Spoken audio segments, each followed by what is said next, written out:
they love me more. Victoria's smug voice carried across my kitchen as I stood frozen, my nurse's scrubs still on from my night shift. I'm basically their real mommy now. My name is Olivia Parker, and at 32, I never expected to hear those words from my sister-in-law while my twins played in the next room. Single motherhood wasn't my choice. Cancer took Marcus when the kids were just 3, leaving me to raise Emma and Ethan alone.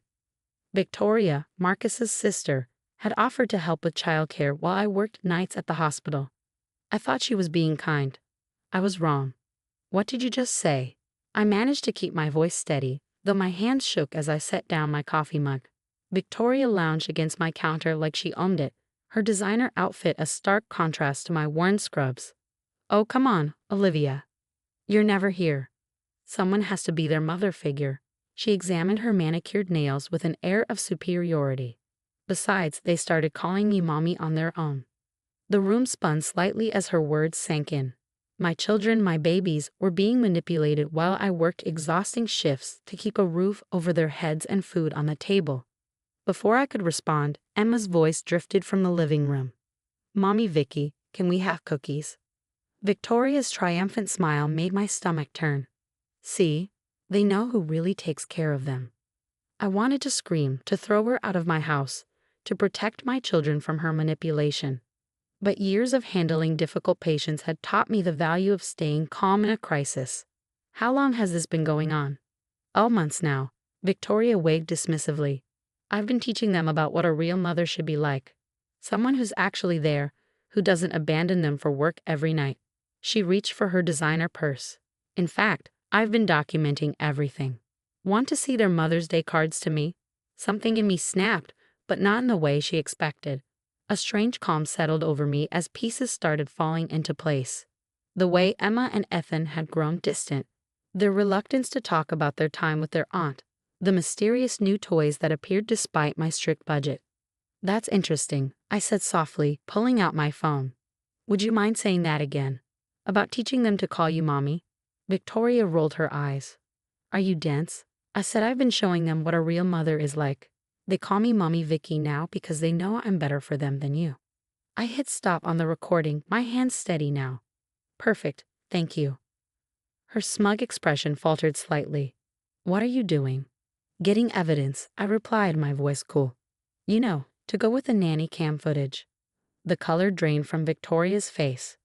What nanny cam? I smiled, thinking of the small device my friend Sarah, a social worker, had insisted I install 3 months ago when she noticed changes in the twins' behavior. The one that's been recording everything. Every manipulation, every attempt to alienate my children from me, every moment you tried to replace their mother. Victoria's composure cracked. You're lying. You're just jealous because they love me more. Mommy? Ethan's small voice came from the doorway. Both our heads snapped around to see my son standing there, clutching his favorite stuffed lion. You're home.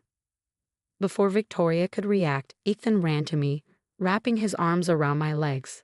The genuine love in his embrace made my heart ache. How dare she try to steal these moments from us? Don't worry, sweetie, Victoria cut in quickly, her voice honey sweet. Mommy Vicky is still here.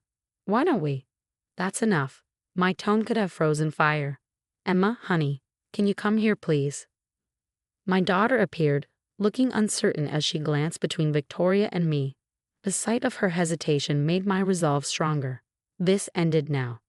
Kids, Aunt Victoria was just leaving. Say goodbye. Victoria's face twisted with anger. You can't do this. They need me. Tell her, kids. Tell her how much better it is when you're with Mommy Vicky. But something in my expression must have finally registered with her because she took a step back. This isn't over, she hissed, grabbing her purse. You'll regret this. I have rights. I held my ground, one hand on each of my children's shoulders. The only rights you had were the ones I gave you when I trusted you with my children. That trust is gone. Get out of my house. After Victoria stormed out, slamming the door behind her, I knelt down to hug my twins properly. They clung to me, and I could feel their confusion and fear. I'm so sorry, Mommy, Emma whispered. Aunt Vicky said you didn't want to be with us. That's why you work so much. My heart shattered. No, baby. I work because I love you both so much. Everything I do is for you. She said we shouldn't tell you about the Mommy Vicky thing, Ethan added, his voice small. She said it would make you mad. I pulled back to look at their precious faces, wiping away Emma's tears. Listen to me, both of you. You can always tell me anything. I'm your mother, and nothing will ever change that. Not work, not time apart, and certainly not Aunt Victoria. As I held them close, my mind was already racing. The recording, the nanny cam footage, the way Victoria had practically confessed to parental alienation. It was all evidence.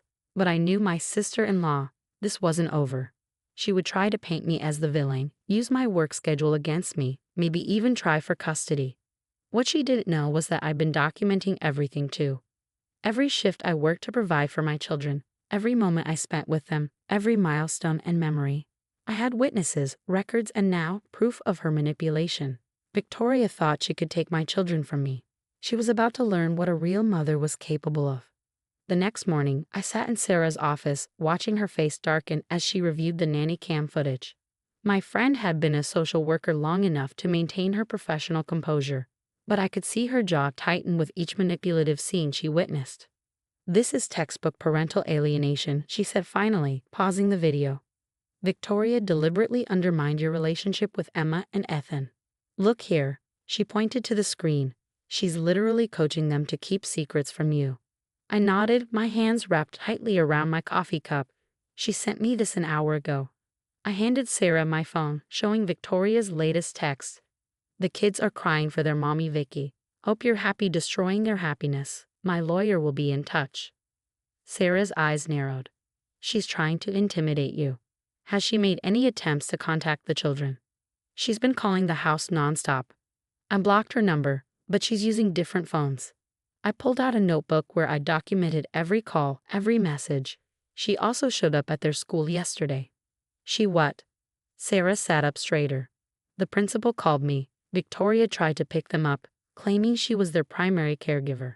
Thankfully, I'd already updated their emergency contact lists and provided documentation about the situation. Sarah began typing rapidly on her computer. Smart move. We need to file for an emergency restraining order. Victoria's behavior is escalating and she was interrupted by my phone buzzing with a new message. It was from my mother-in-law, Victoria's mother. How dare you keep my grandchildren from their aunt? Victoria has been more of a mother to them than you ever were. We're taking this to court. I showed Sarah the message, my hand steady despite the threat. They're trying to build a case against me. Victoria's probably been planning this for months. But she didn't plan on the evidence we have. Sarah reminded me, pulling out a thick folder. I've been keeping records since I first noticed the changes in Emma and Ethan's behavior. Their teachers have documented everything too. The shifts in mood, the confusion about who to call mom, even drawings from art therapy sessions. A knock at the door made us both look up. Sarah's colleague, James Morton, one of the city's top family law attorneys, entered with a grave expression. Victoria Palmer just filed for emergency custody, he announced without preamble. She's claiming you're an absent mother who works excessive hours and neglects your children's emotional needs. Instead of panic, I felt a strange sense of calm. She played right into our hands, didn't she? James's serious expression cracked into a slight smile. Indeed, her filing gives us the perfect opportunity to present our evidence. The judge assigned to the case, Henderson, has zero tolerance for parental alienation. What about my work schedule? I asked. They'll use my night shifts against me. Actually, Sarah interjected. I've got statements from your supervisor and coworkers about how you specifically chose night shifts to maximize time with the kids. You're there for breakfast, school drop-offs, homework, dinner. You've structured your entire schedule around their needs. James nodded approvingly. Plus, we have documentation of every attempt you've made to provide for your children since Marcus's death. Insurance policies, college funds, grief counseling, you've gone above and beyond. My phone buzzed again. This time it was a social media notification.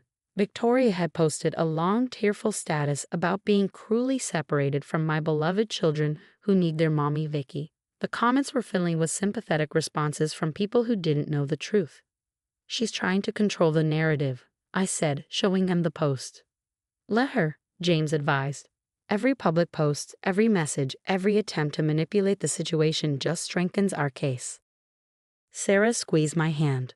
The hearing is set for next week. Victoria thinks she's going to blindside you with this custody suit, but we've got something she doesn't. What's that? The truth, Sarah said simply, and more importantly, evidence of how hard you fought to be there for your children despite everything. That evening, as I tucked Emma and Ethan into bed, I could see the lingering confusion in their eyes.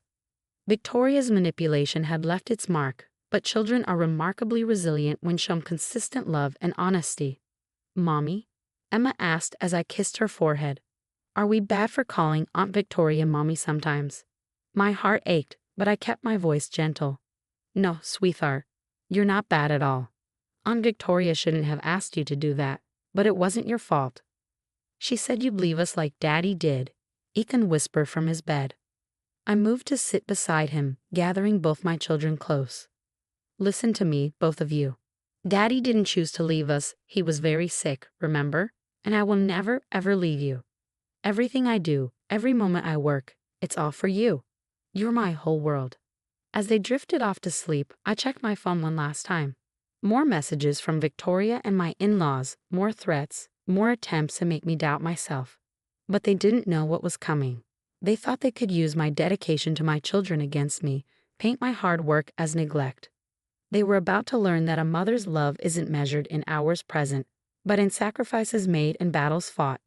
Victoria wanted a war. Fine, but she'd started a fight she couldn't win, because unlike her, I wasn't fighting for the right to be called Mom. I was fighting for my children. The courtroom was silent as the nanny cam footage played. Victoria's voice filled the room, clear and damning. Your real mommy doesn't love you enough to stay home. That's why you have Mommy Vicky now. I watched Victoria's face drain of color as scene after scene showed her systematic manipulation of my children. Her lawyer shifted uncomfortably in his seat as the evidence mounted. Text messages, social media posts, witness statements from teachers and neighbors. Judge Henderson's expression grew sterner with each piece of evidence. When the video ended, she removed her glasses and fixed Victoria with a piercing stare. Mrs. Palmer, she addressed Victoria, in my 20 years on the family court bench, I have rarely seen such a calculated attempt at parental alienation. You deliberately undermined these children's relationship with their mother while their father's death was still fresh in their minds. Victoria stood up, her designer outfit and perfectly styled hair doing nothing to hide her desperation. Your Honor, I only wanted what was best for the children. Their mother works nights, they needed. Silence. Judge Henderson's voice cracked like a whip. What these children needed was stability and support, not manipulation. She turned to me. Mrs. Parker, your work schedule documentation shows remarkable dedication to maintaining consistent time with your children despite working nights. Your supervisor's statement about you specifically requesting night shifts to maximize daytime hours with your children is particularly noteworthy. My lawyer presented one final piece of evidence, a recording from just 2 days ago, when Victoria had shown up at my house unannounced. I'll tell everyone what a horrible mother you are. Victoria's voice shrieked through the speakers. I'll make sure everyone knows you abandoned them to me. I deserve to be their mother. The silence that followed was deafening. Judge Henderson didn't hesitate. The court finds no merit whatsoever in Mrs. Palmer's petition for custody. Furthermore, I am issuing an immediate restraining order. Mrs. Palmer, you are to have no contact with Mrs. Parker or her children. Any violation will result in criminal charges. Victoria's face contorted with rage. You can't do this. They need me. Tell her mother. My mother-in-law, who had been sitting behind Victoria throughout the hearing, finally spoke up, but not in the way Victoria expected. Enough, Victoria. Her voice trembled. I've seen the evidence. What you did. Marcus would be ashamed. Victoria's composure shattered completely. Mother, how dare you? I did this for them. No, I said quietly, speaking for the first time since the hearing began. You did this for yourself. My children were never yours to take. As Victoria was led out by her lawyer, still protesting, Judge Henderson addressed me directly. Mrs. Parker, the court commends your handling of this situation. Instead of reacting emotionally, you gathered evidence and protected your children through proper legal channels. That shows true maternal instinct. Outside the courthouse, Sarah hugged me tightly. It's over, she whispered. You did it. But I knew the real work was just beginning. That evening, I sat down with Emma and Ethan for an honest conversation. Is Aunt Victoria in trouble? Emma asked, curled up beside me on the couch. Yes, sweetheart. What she did wasn't right, and she won't be able to confuse you anymore. She said she loved us more, Ethan said quietly. But she made us keep secrets. You said people who love us don't make us keep secrets. I pulled them both closer. That's right, real love is honest. It's being there through the hard times, working to give you the best life possible, and always telling the truth. Like you do, Emma said, looking up at me with clear eyes, free from Victoria's influence at last. Over the next few months, we worked with a family therapist to heal the damage Victoria's manipulation had caused. Slowly but surely, my children's trust in me grew stronger than ever. They understood now why I worked nights, why every decision I made was for their benefit. My mother-in-law, to her credit, became our strongest supporter. She cut ties with Victoria and dedicated herself to being a positive presence in her grandchildren's lives. 1 year after the court hearing, I found Emma's school essay on her desk. The title read, My Hero, My Mom. Her words brought tears to my eyes. Some people think heroes don't work night shifts or sleep during the day. But my mom is a hero because she does everything for us. She's there for breakfast and dinner, helps with homework, and tucks us in even when she's tired. She fought for us when someone tried to take us away. That's what real mommies do. Victoria had tried to steal my children's love by being the fun mom, the one who was always available. But she never understood that motherhood isn't about being perfect or present every moment. It's about sacrifice, dedication, and fighting for your children's well-being no matter what. My kids didn't need a mommy Vicky. They just needed their mom, the one who had been there all along, working nights to support them, loving them unconditionally, and willing to fight any battle to keep them safe. That's what real mothers do.